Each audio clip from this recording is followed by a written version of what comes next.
कावळा कसा सावध असतो, एकाच डोळ्याने बघतो, आपण दोन्ही डोळ्याने बघून खड्ड्यात पडतो. एकाच सतत सावध असतो, सतर्क असतो. तसं आपण सतत सावध असलं पाहिजे. प्रसाद मिळवायचा आहे ना, काय विचार करतोय आम्ही, काय बोलतो आम्ही आणि काय आचरण करतो आम्ही, नाही तर काही सारखी अवस्था होणार, झडप मारणार. सावध पाहिजे. मी का सांगतोय हे? 7 दिवसाची फलश्रुती आपल्याला प्राप्त करायची, लक्षात ठेवा. ही फलश्रुती तुमच्या हातात आणून राजा दशरथासारखा यज्ञ आपण इथं मांडलेला नाहीये. हा यज्ञ आहे तो नाम यज्ञ. हा पुत्रकामेष्टी यज्ञ असेल, अश्वमेध यज्ञ असेल, कोणत्याही प्रकारचा यज्ञ तुम्ही मनात धारण ठेवा. कारण इथं अशाही माझे साधक बसले असतील की कुणाला नातू पाहिजे असतील, कुणाला नात पाहिजे असेल, कुणाला सून पाहिजे असेल. आता आमची माई इथं बसली पदर पसरून, प्रसाद द्या बाबा एकदा. जोडीत काका आहे, एखादी कन्या. मी हे काय सांग, कुणाला काय पाहिजे असेल, हा प्रसाद आहे. आणि म्हणून त्याच्यासाठी हा यज्ञ आहे. फक्त तो यज्ञ जो होता 5000 वर्षापूर्वीचा, त्या यज्ञामध्ये ह्या यज्ञामध्ये फरक आहे. तो यज्ञ हा दृश्य रूपात होता, म्हणून दृश्य रूपात प्रसाद दिला गेला. हा अदृश्य रूपातला नाम यज्ञ आहे. नाम जप यज्ञ तो परम, बाधू न शके स्नानादी कर्म. नाम पावन धर्मा धर्म, नाम परब्रह्म वेदार्थ. नाम जप यज्ञ तो परम, आणि त्या यज्ञापेक्षा हा परम यज्ञ. परम शब्द अंडरलाईन करा. ह्याची फलश्रुती खर्डेकर साहेब 101% आहे. फलश्रुती 101%. इकडे त्या 14 जणी गरोदर राहिल्या ना, इकडे सुद्धा आपल्या बाबतीत ती फलश्रुती आहे. ती आहे. मी काय सांगतोय फार विश्वासानं तुम्ही ऐका बरं का. श्रद्धामयोय पुरुषः श्रद्धावान लभते ज्ञानम. म्हणून म्हटलेलं आहे, भावेन भक्ती भक्ती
विशेष करून तरुण जोडले आलेले आहेत ना, त्याने ऐका 2 शब्द.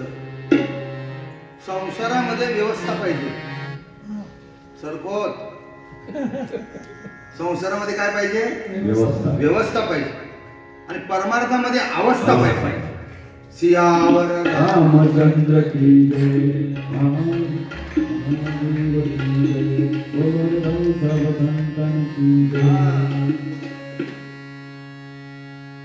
संसारामध्ये व्यवस्था नसेल ना तर संसार हा संसार राहत नाही. म्हणून संसारात व्यवस्था, ज्या घरामध्ये आम्ही काही घरामध्ये जातो ना तिकडे घरात गेलं ना असं वाटतं बसून राहावं. तुम्हाला एखादं उदाहरण आहे का? आहे. मी जेव्हा खर्डीला जातो, आमच्या पंढरनाथ शेटवर जातो, पण मी जेव्हा आमच्या गणेश शेटच्या घरी जातो ना, अशी आई बसलेली असते, अशी सुंदर बाई, आणि त्या घरातल्या सगळ्या तिन्ही भावांच्या त्या जावा जावा कायम एकत्र यावा आहेत त्या. अशा तिघी जणी आपापल्या मुलांना घेऊन उभे राहतात. कशाला? दर्शन घ्या.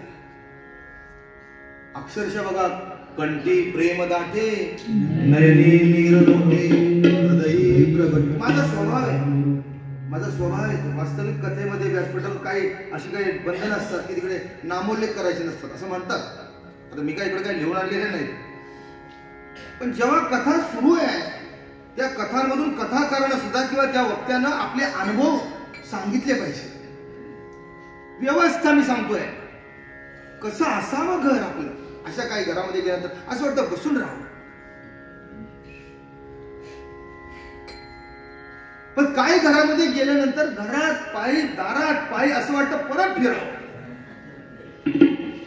तिथं अव्यवस्था आहे. म्हणून जशी संसारामध्ये व्यवस्था पाहिजे तशी परमार्थामध्ये अवस्थेला महत्व आहे. अवस्थेला महत्व आहे. आपण काय आहोत बरं का, परमार्थामध्ये आपण काय आहोत ही सांगण्याची गोष्ट नाहीये. परमार्थामध्ये आम्ही अमुक करतो, आम्ही तमुक करतो, आम्ही असे आहोत, आम्ही नाही. पण हे परमार्थामध्ये प्रदर्शन पण नाही. फार मोठ्या माळा घातल्या आणि फार मोठे टिळे लावले आणि फार मोठ्या हातातली माळा, गळ्यातली माळा, कमरेला काय लोक करतील ना सांगता येत नाही. परमार्थ दाखवण्याची गोष्ट नाही. आणि म्हणून माझे सद्गुरू नेहमी म्हणायचे, प्रपंच करावा जनात आणि परमार्थ करावा मनात.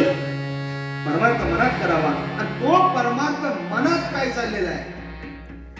डोळे राजाला सांगितलं ना, जाऊन विचार काय होतंय. त्या गुरुचा आदेश होता. त्या गुरुनी सांगितलं, कुळगुरु वशिष्ठ, त्या कुळगुरु वशिष्ठांनी सांगितलं, जा राजा, तुझ्या तिन्ही ज्या राण्या आहेत त्यांचे डोहाळे विचारून घे मंडळी. आणि जेव्हा डोहाळे विचारायला सांगितले तेव्हा राजा ती जी त्यांची अवस्था आहे ती पाहायला गेला. कुणाची काय अवस्था आहे. कौशल्य मातेची काय अवस्था आहे, सुमित्रा मातेची काय अवस्था आहे, आणि कैकेयीची काय अवस्था आहे. आणि म्हणून प्रथम कुठे गेला, ऐकोनिया ऐसे आनंद पावती, ऐकोनिया